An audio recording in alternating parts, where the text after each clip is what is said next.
LPU ప్లేస్మెంట్ల రికార్డులు సృష్టిస్తోంది. Final year student 2.5 కోట్ల ప్యాకేజ్ పొందుతున్నారు. 1700 మందికి పైగా ఎల్పియు స్టూడెంట్స్ 10 లక్షల నుంచి 2.5 కోట్ల ప్యాకేజెస్ పొందారు. విద్యా విప్లవం ప్రారంభమైంది లవ్లీ ప్రొఫెషనల్ యూనివర్సిటీలో. విశాఖలో దొంగలు రెచ్చిపోయారు. భారీ చోరీకి పాల్పడ్డారు. కూతురు పెళ్లి కోసం దాచుకున్న కిలో బంగారం, 20 లక్షలకు పైగా నగదు దోచుకెళ్లడం విశాఖలో కలకలం సృష్టిస్తోంది. ఈ ఘటన షీలానగర్లో జరిగింది. మరో నెల రోజుల్లో కూతురుకు ఘనంగా పెళ్లి చేయాలనుకున్న ఆ తల్లిదండ్రులకిప్పుడు దిక్కు తోచని స్థితిలో పడ్డారు. బాధిత కుటుంబ ఫిర్యాదుతో పోలీసులు ఘటనాస్థలం నుంచి ఆధారాలను సేకరించారు. డాగ్ స్క్వాడ్తో ఇల్లంతా పరిశీలించారు. ముగ్గురు దొంగలు బైక్పై వచ్చినట్టు సీసీ కెమెరాల ఆధారంగా పోలీసులు ప్రాథమిక నిర్ధారణకు వచ్చారు. 2 దొంగలు ఇంటి బయటే ఉండగా ఒకరు ఇంట్లోకి వెళ్లి ఉన్నదంతా దోచుకెళ్లినట్లుగా పోలీసులు గుర్తించారు. కేజీ బంగారం, 20 కిలోల వెండి, మరో 20 లక్షల నగదు చోరీ అయినట్లుగా తెలుస్తోంది. కూతురు పెళ్లి సందర్భంగా ఇంట్లో మరమ్మతులు చేయిస్తున్నారు. ఈ క్రమంలో బాధిత కుటుంబం రాత్రి సమయంలో మరో ఇంట్లో నిద్రించిన క్రమంలో ఈ దొంగతనం జరిగింది. బిడ్డ పెళ్లి కోసం కూడబెట్టిందంతా పోయిందని బాధితులు కన్నీరు మున్నీరవుతున్నారు.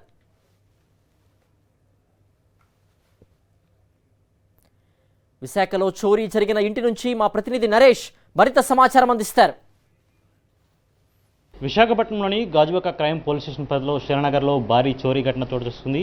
ప్రస్తుతం మన సంఘటనా స్థలంలో ఉన్నాము. ఏకంగా ఇంట్లో దాచి ఉంచిన 1 కేజీ బంగారము, అదేవిధంగా లక్షల రూపాయల నగదు, పూర్తిగా బంగారు ఆభరణాలంతా కూడా చోరీ ఘటన చోటు చేసుకుంది. ప్రస్తుతం సంఘటనా స్థలంలో చాలా చెదురుగా ఎక్కడికక్కడ పూర్తిగా కూడా మనం ఏ విధంగా ఉందో ప్రస్తుతం చూసుకోవచ్చు. ఎందుకంటే దొంగతనం చేయడానికి వచ్చిన ముగ్గురు దుండగులు కూడా లోపలికి ఎంటర్ అవ్వడానికి బయట వేసిన తాళాలను కట్ చేసి లోపలికి ఎంటర్ అయినట్లుగా పోలీసులు గుర్తించారు. దానికి సంబంధించిన ఫింగర్ ప్రింట్స్ను కూడా కొద్దిసేపు క్రితమే పోలీసు అధికారులు సేకరించిన పరిస్థితి నెలకొంది. పూర్తిగా ఈ ఘటనకు సంబంధించి మొత్తం ముగ్గురు దొంగతనానికి పాల్పడినట్లుగా, అదేవిధంగా ఇక్కడ ఏర్పాటు చేసిన పూర్తిగా లాకింగ్ సిస్టమ్ ఏదవుతుందో లాకింగ్ సిస్టమ్ సంబంధించిన 2 తాళాలను కూడా కట్ చేసి లోపలికి ఎంటర్ అయినట్లుగా పోలీసులు గుర్తించారు. దీనికి సంబంధించిన సీసీ ఫుటేజ్ను కూడా పరిశీలిస్తున్నారు పోలీసులు. ఈ ఘటనకు సంబంధించి అసలు ఏ విధంగా ఎంటర్ అయ్యారు, వీరు పూర్తిగా నిఘా పెట్టి లోపలికి ఎంటర్ అయ్యారని కూడా దర్యాప్తు చేస్తున్నారు. ఎందుకంటే మొట్టమొదటిగా ఈ ఘటనకు సంబంధించి ఫిర్యాదుదారుడు తన కూతురు పెళ్లి కోసం దాచుకున్న పూర్తి నగలు, డబ్బులు అంతా కూడా ఒకసారిగా దోచుకెళ్లారు. పూర్తిగా ఈ మధ్యకాలంలో ఇంత పెద్ద భారీ చోరీ విశాఖపట్నంలో చోటు చేసుకోలేదు.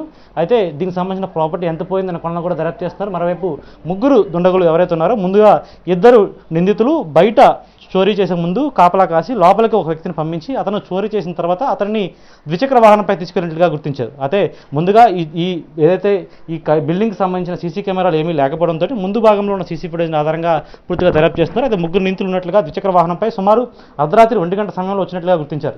చెదురుగా పడి మన దృశ్యాలు మనం చూస్తున్నాం. పూర్తిగా కూడా ఇది లోపల బంగారం ఉందని తెలుసుకునే లోపలికి వచ్చినట్లుగా పక్కగా రెక్కి నిర్వహించి మరి వీరు లోపలికి వచ్చినట్టు తెలుస్తుంది. ఇప్పటికే క్రైమ్ సీన్కి చేరుకున్న పోలీసు పూర్తి స్థాయిలో కూడా దర్యాప్తు ప్రారంభించారు.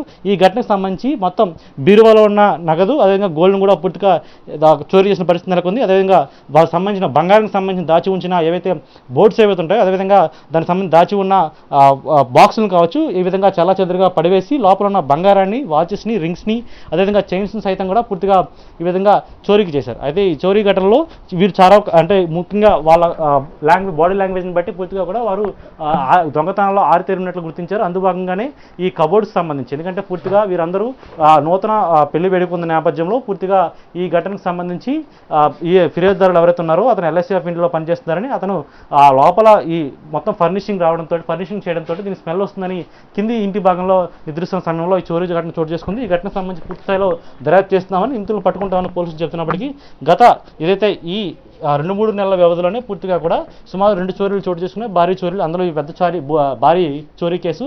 ఈ కేసుకు సంబంధించి పూర్తి స్థాయిలో దర్యాప్తు చేస్తున్నామని పోలీసులు చెప్తున్నారు. అయితే ఈ ముగ్గురు నిందితులు పట్టుకున్నట్టయితే మొత్తం ఏదైతే నగదు, అదేవిధంగా కేజీ బంగారం, పూర్తిగా అన్ని నగలను కూడా రికవరీ చేసి ఉంచుతామని కూడా పోలీసులు చెప్తున్న పరిస్థితి కనిపిస్తుంది. వీడియో శంకర్తో నరేష్, సాక్షి టీవీ, విశాఖపట్నం నుంచి.